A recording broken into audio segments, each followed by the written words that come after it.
Rev up your engines!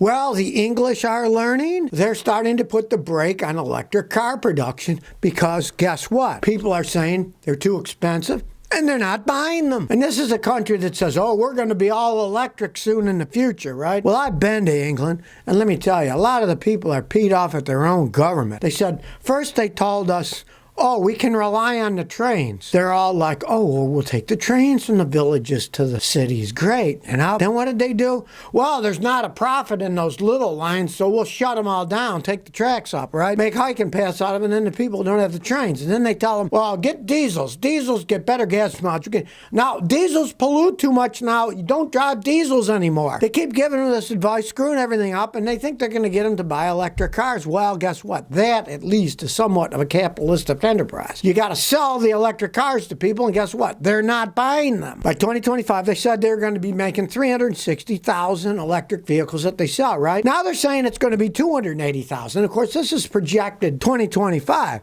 You know, that's still a couple years from now. They're already saying, well, gee, you know, people aren't buying these. I guess we can't make too many of them. Europe itself is saying they expect to make 1 million less than what they thought they were going to make. And if you look at Europe, especially England, the cost of living is squeezing them out. Rent's up, inflation is up. They can't afford to buy these expensive electric cars. There's no infrastructure for it. I saw pictures of people in London waiting 5 hours to charge up their Tesla. And that's with the small amount that are there now. Imagine if everybody's driving them. What a mess that would be. I mean, the English do love waiting in line. They call it waiting in a queue, right? But even the English probably aren't going to accept sitting there 5 hours. BMW announced they're going to stop making the electric Mini in England. It's a double-edged sword there. They're stopping the production of electric Mini in England. They're moving it to China. Oh, what a surprise.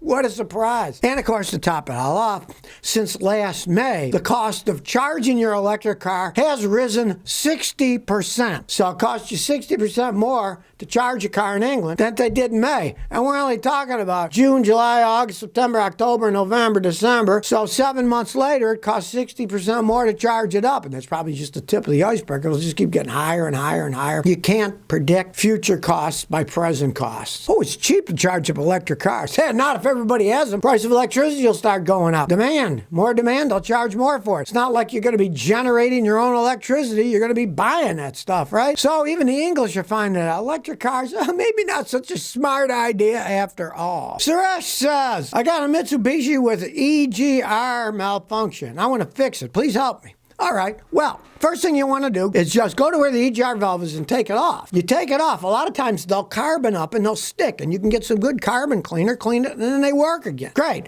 Now, on the other hand, if they're not carboned up, all the modern vehicles have electronic EGR valves. And in that case, you're going to have to buy another EGR valve and just bolt it on and bolt it off. You can easily do it yourself. But try to take it off and clean it first, because often pieces of carbon will get stuck in there, ram in there, and it won't work right. And of course, look at it itself. Make sure all the electrical connections are snapped on tight and that everything is on there fine so that it doesn't have a hose that fell off or a wire that's loose or corroded or something like that. Check that first, because they are relatively expensive on modern cars. And if you do have to buy one, my advice is go aftermarket and see where you can get a better price than the outrageously expensive dealer one. They're relatively simple devices, so any aftermarket company can make one that works. Dorman, I know, makes really good ones. You can buy one from Dorman. It's a company that sells stuff all over the place. Dorman, if you have to buy one. But try to clean it first. Mr. Chandler says, my friend has a CLS Mercedes 550. It started on fire. It was on the bottom. He said the cat was blocked, caused the fire. My friend's now worried. What do you think? There's all kinds of issues and a bunch of codes on it. Now the engine and transmissions are running good at this point. What should he do? I'll tell you what, if he gets it running, sell it as fast as he can. Those are endless money pits. The 550s are just total endless money pits. I had a customer, they got their mother's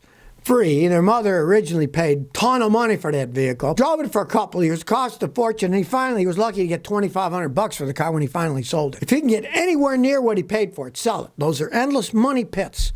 Endless money pits. And it's a 15-year-old Mercedes, which makes it even a bigger endless money pit. It's running now great. If it's running and shifting good, sell it to some other fool that wants a Mercedes. Don't have them stick in it. It's going to be even worse of a money pit. It started on fire. I've never had any of my Toyotas or Lexus Lexuses ever start on fire, you know. Just shows you the low quality of those things. But the money that's in those things it's just so expensive. And plus, he said, well, the Cadillac converter was clogged up and started on fire. They clog up because the engine's throwing crap and clogging them up. So even if you put a new Cad on, it's still going to have the same problem in the future as it clogs up. Get rid of that thing. Egg 408548 says, I got a Chevy S10 with oil pressure saying 80 PSI when it's running. Is that too high? I don't know if that's real. Those gauges are extremely inaccurate. Either buy a mechanic's gauge, they don't cost that much, or pay a mechanic to take the oil pressure sending unit off, screw in a real gauge, and see what the pressure is. You'll probably find it's normal pressure. Usually they read wrong. Now, if he puts in a gauge and the pressure is 80 PSI, okay, stop driving it and get it fixed. Because the oil pump isn't made to put out that much pressure. The only way you can get high pressure is where the gauge is measures the pressure. And if it's 80, that means somewhere past that in the oil system, there's a restriction. And when there's a restriction, before that restriction, the pressure will be too high. And guess what? After the restriction, the pressure will be too low and your engine will destruct itself. So if it really does have that high pressure, stop driving it and get it fixed. Find where the restriction is.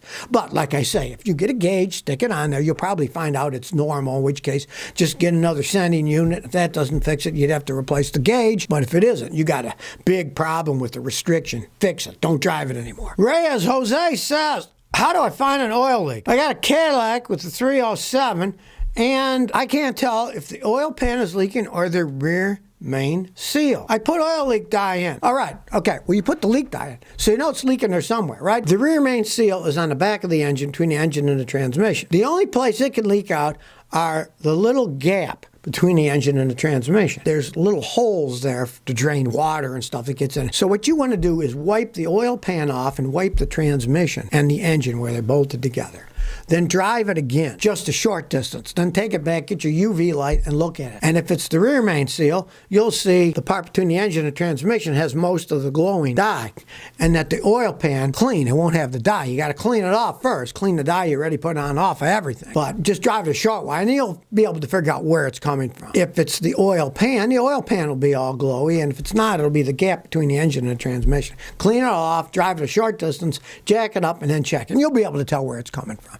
Now, let's say it's the rear main seal. Hey, try AT205 Reseal. It's made by a company in Chicago, Automatic Transmission Products, ATP. And you pour that in the engine oil, it can often stop the rear main seal leaks. It won't stop a leak in the oil pan. It only works on oil seals, not oil gaskets. So it would stop it. A lot of times it'll stop it, and it works great. Then every time you change the oil, you just add a little bottle of it to keep it in, because when you change the oil, the ATP goes out with the oil. It mixes with it. Facilis527 said, should I buy a new Ford Fusion? You specified 2012 Fusions were okay. I want to ask what your opinion on the new ones. All right, well, they stopped making them in 2020, but now in 2023, they're bringing them back again. It's a different kind of design. I personally would not buy a Ford car these days because Ford is going out of the car business, right? They said that they were going to completely get out and only make the Mustangs, but I mean, they are coming out with a 2023 Fusion. That's kind of weird looking thing, but it's a completely new design, and I never advise buying completely new designs. The Fusions, really, they weren't bad, but Ford's decided to go out of the car business and get into just making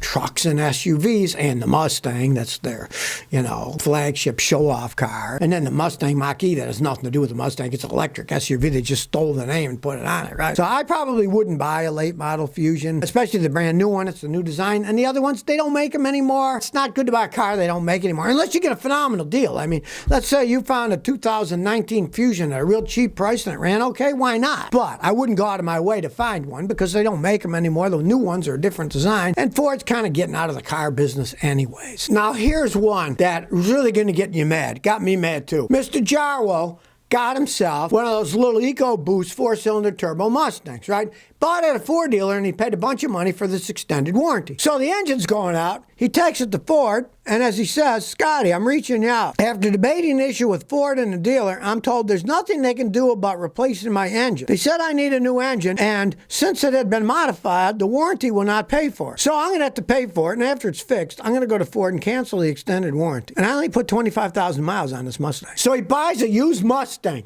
A Ford dealership pays all this money for an extended warranty. Supposed to cover everything, right? They sold him the stupid thing. Then he brings back the engine's gone and said, well, your engine was modified, so the warranty isn't going to pay for repairing the engine. But they sold him the car modified. He did not modify any of it. I made a video out of it last year, right when he bought it. I showed the modifications, and he had bought it that way. He didn't put the modifications on. So they sold him the modified car and the warranty, and then said, well, the warranty and Ford is not going to cover it because the car's been modified. It just shows you. These people, they don't know which end is up other than they're making money for themselves. And then they cover their heinies when, well, the warranty in Ford isn't going to pay for it because the engine's modified. Well, fine. It'd be one thing if he modified the car after he bought it. He bought it from them already modified. And they didn't tell him, oh, well, it's not going to cover. Here's a warranty. It covers everything, right? Be leery of any of these warranties and anything the companies say. Yeah, he's probably going to hire a lawyer, he said, because they sold him the car. They sold him the warranty and then said, well, it doesn't cover it because it was modified. But they sold it to him